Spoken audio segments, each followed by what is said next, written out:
다음은 이제 초척궁 얘기를 할 차례인데, 초척궁이 뭐냐면 부부궁이라고 봐요. 부부궁. 부부궁. 부부궁은 어디냐면은 요 자리. 여기를 고기어자 꼬리 밑자 엄이라고 하죠. 고기 꼬리처럼 생겼잖아. 네. 그다음에 이 백각기를 간문이라고 부르죠. 어미와 간문, 요 자리, 여기를 부부궁 또는 초척궁이라고 얘기하죠.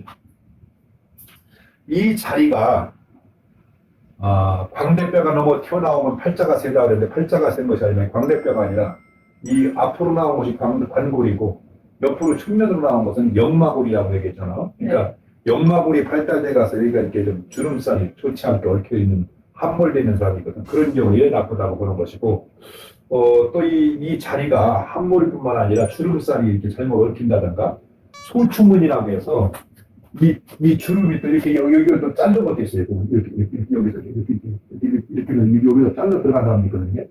좋지 않은 소리지 이게.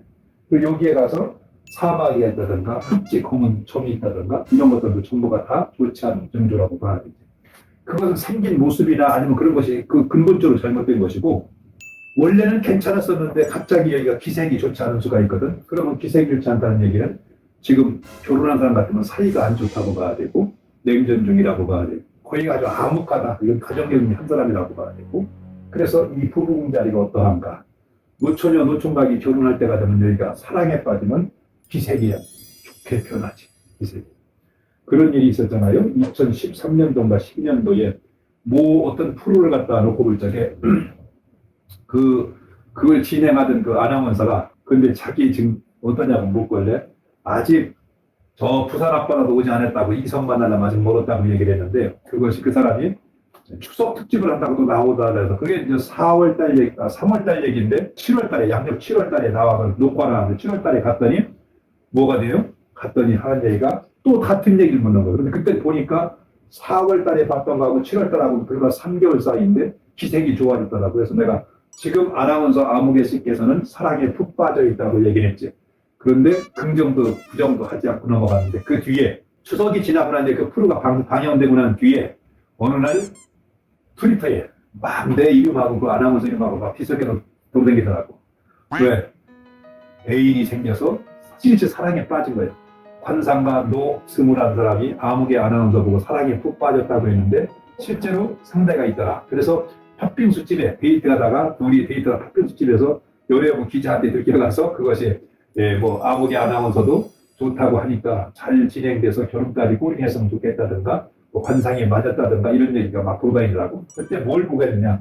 바로 이 부부궁 자리가 여기가 3월 말이고 4월 초에 봤을 때에는 별로 기색이 좋지 않았는데 7월 달에 봤을 때는 기색이 상당히 좋아졌더라. 그것을 사람이 거리가 있으니까 떨어졌으니까 한 10여 미터 이상 떨어져 있으니까 갑자기 가서 쫓아가서 볼 수는 없는 거 아니야. 그런 때는 어떻게 하냐면 크루즈업을 해달라 했지. 크루즈업을 딱 하니 카메라 당기면은 아무리 메이크업을 했어도 땀분영까지 알 수가 있고 기색을 할 수가 있고 딱 보고서 크루즈업 좀 해보라고 하니까 딱 해서 보고서 지금 아무개 아나운서님께서는 사랑에 푹 빠져 있습니다 하고 얘기를 했던 거죠. 그런 뜻이 이 자리가 바로 부부궁 자리를 보는 자리지. 근데 또 어떤 사람들이 또 그래요. 관상에도 궁합을 보는 방법이 있느냐고 또 질문하는 사람이 있어. 근데 관상으로다가 궁합을 봅니다. 어떻게 궁합을 보느냐. 부부는 닮아야 산다고 하는 말이 있잖아요. 근데 그것은 우리가 사실 사이로 쓰는 말이 틀린 말이 참 많아.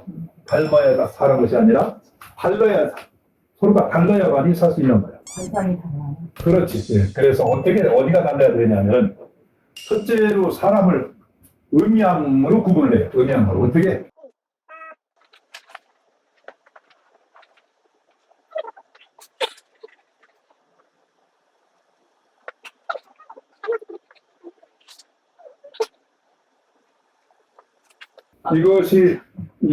이것이 양성이냐. 그러니까 무슨 얘기냐면은, 사람을 이목구비를 전면에서 보는 것이 아니라 측면에서 보는 거예요. 왜? 후궁자가 여기잖아. 그러니까 옆에서 쳐다보는 거예요. 옆에서 쳐다보면 이마도 후퇴하고 턱도 후퇴했는데 코만 가운데가 벌써 나온 사람. 중정이 발달한 사람. 이것을 양성인이라고 해요. 이 양성인의 특성은 어떠냐 하면은 매사에 적극적이고 능동적이고 활달하고 자기 마음에 들면 퇴실을 금방 하지. 금방 퇴실하는데 금방 포기해 또. 그러니까 내가 너 좋아하는데 하고 얘기하면 말미를 좀 달라고 한다든가 하고 싫으면 좀 뜯어치고 쉽게. 그래서 이 양성인의 성격은 뭐냐면은 좋은 기회를 잘 포착도 하지만 뜸을 들일 줄 몰라가지고서 좋은 기회를 잃는 수도 있지. 그런데 반대로 이게 음성인이야. 이 세 번째 게 음성인인데 이 음성인의 성격은 어떠냐? 음성인은 이마와 턱이 발달돼서 앞으로 나왔고 이 중정이 함몰되어 있는 거죠. 측면에서 보면은 이런 사람은 아주 신중해요.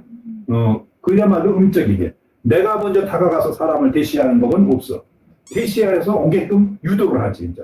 자기가 좋으면은. 예. 그리고 사람을 갖다가 이렇게 대시해서 오면은 금방 예스 노가 답이 안 나가. 생각을 많이 하지. 학교는 어디 나왔나? 지방대학인가? 서울에 있는 대학인가? 키가 큰가? 작은가? 뭐 성격은 어떤가?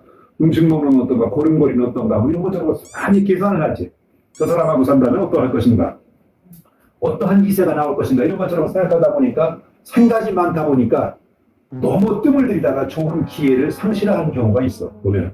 그래서 이 음성인의 특성은 대신 실수가 없지 대신 말하자면 내성적이고 소극적이고 내가 너무 신중하다 실기한다. 그리고 남과 나 사이에 좋았던 기억이나 나빴던 기억을 오랫동안 간직하는 그런 또 습성이 또 있다. 이렇게도 볼 수 있기 그래서 그러면 이게 가운데 있는 게 중성인이거든. 중성인. 이 중성인은 이건 특성이 뭐냐면 이마와 코와 턱이 일직선상에 있는 거지. 이런 경우에는 어떠하냐? 이런 경우에는 한마디로 얘기해서 너무 서두르지도 않고 너무 이렇게 신중하지도 않고 너무 대시하지도 않고 한마디로 얘기해서 이런 그 얼굴은 그런 대로 중용지도 그러니까 주관이 뚜렷하고 적극적이지도 않지만 또 실천과 판단력이 있으니까 참을성도 어느 정도 있고 그런 그 성질의 사람이다 이렇게 봐야 되죠. 그러면은 양성인이 양성인을 만나면 돼요 안 돼요? 안 되죠. 플러스 마이너스가 만나야 되는 거거든요. 양성인이 양성인하고 사는 집을 가보면 그렇게 사는 사람도 있어요. 하루에 12번 싸웠다 금방 풀어졌다 그렇지. 음성인과 음성인끼리 사는 데는 어떠냐? 그것은 잘 싸움은 하지 않지만 한번 싸웠다 하면은 석 달, 열흘 이상 가지. 안 풀어지지. 풀어지지 않고 오랫동안 간직하고 그런데 할 일은 또 다야. 금방 이혼하는 것도 아니고 할 일은 다 하고 애들 챙기고 다 하면서도 서로가 냉전을 오랫동안 하고 음성인끼리 사는 집에 가보면 마치 철강 같으지. 조용하고 내향적이고 소리 한번 크게 안 들리고 양성인끼리 사는 데 가보면 애들 손짝 낳는 것 같고 그런데 이 양성인은 음성인을 만나야만이 음성인은 좀 소극적이고 뒤로 처지는 편이기 때문에 끌어주는 역할을 하고 반대로 음성인이 양성인을 갖다가 너무 앞으로 튀쳐나가지 않게끔 잡아주는 역할을 하게 되고 그래서 음성인과 양성인이 만나면 좋은데 이 중성인 같은 경우에는 양성인을 만나든 음성인을 만나든 둘 다 커버를 할 수가 있다. 그래서 적당한 판단력과 적당한 자기 주관이 있고 실천력도 가지고 있는 사람이다. 이렇게 보면 되죠. 그래서 사람을 전면에서 보는 것이 아니라 이면적인 것, 애정이나 섹스나 어떤 비밀스러운 것은 측면에서 봐라. 언니들 다 보고 있잖아. 나는 어때?